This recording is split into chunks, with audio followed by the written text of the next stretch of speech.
Ich finde gerade, wie es jetzt momentan war, mit sehr viel Online- und Distance-Learning, finde ich es wesentlich schwieriger, dass man auch in einer Kommunikation oder in einen Konsens reinkommt, dass man sagen kann, okay, das muss ich verändern, das möchte ich selber, weil man auch viel weniger von dem ganzen Drumherum mitkriegt, auch wo das Campus und so weiter angeht.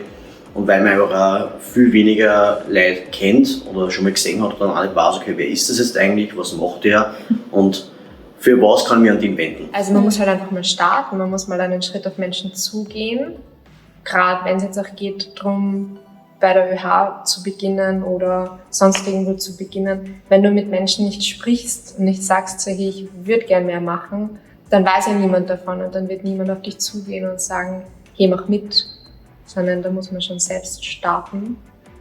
Also als eine der größten Schwierigkeiten sehe ich einfach das Interesse von den Einzelnen, weil es einfach irrsinnig schwierig ist, dass man alle mit ins Boot holt, beziehungsweise alle Interessen gleichzeitig ansprechen kann.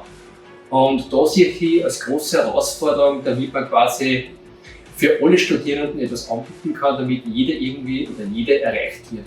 So eine Herausforderung ist das Studieren an sich, weil man ja schon auch Zeit braucht, dass man die Studieninhalte lernt und zusätzlich noch eine Aufgabe hat, die man erfüllen soll und möchte.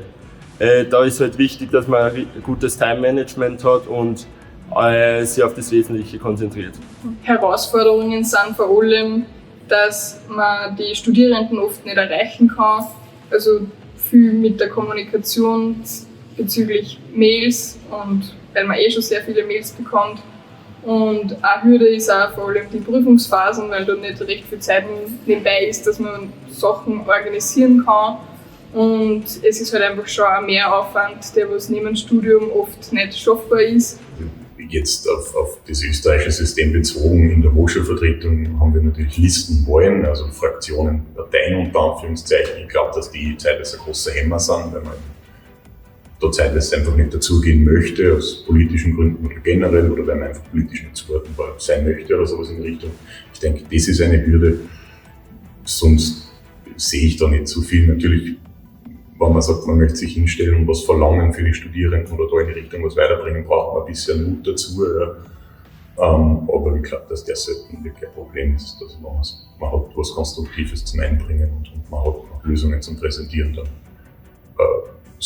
muss man das so tun, braucht sich nicht davor viel. Ja, in meinem Fall sind die Herausforderungen natürlich, dass die FH Oberösterreich 5500 Studierende hat. An der Stelle ist es schwierig, dass man wirklich, was eben mein Ziel ist, alle Interessen trifft, weil durch die verschiedenen Studiengänge auch die Interessen im Allgemeinen sehr weit auseinandergehen. Ja, Hürden, also es gibt halt schon immer recht viel Bürokratie, kann man mal sagen, das immer schwierig ist, aber das muss halt zu einem gewissen Grad sein und sonst, ja, Hürden, gibt eigentlich recht wenig Hürden.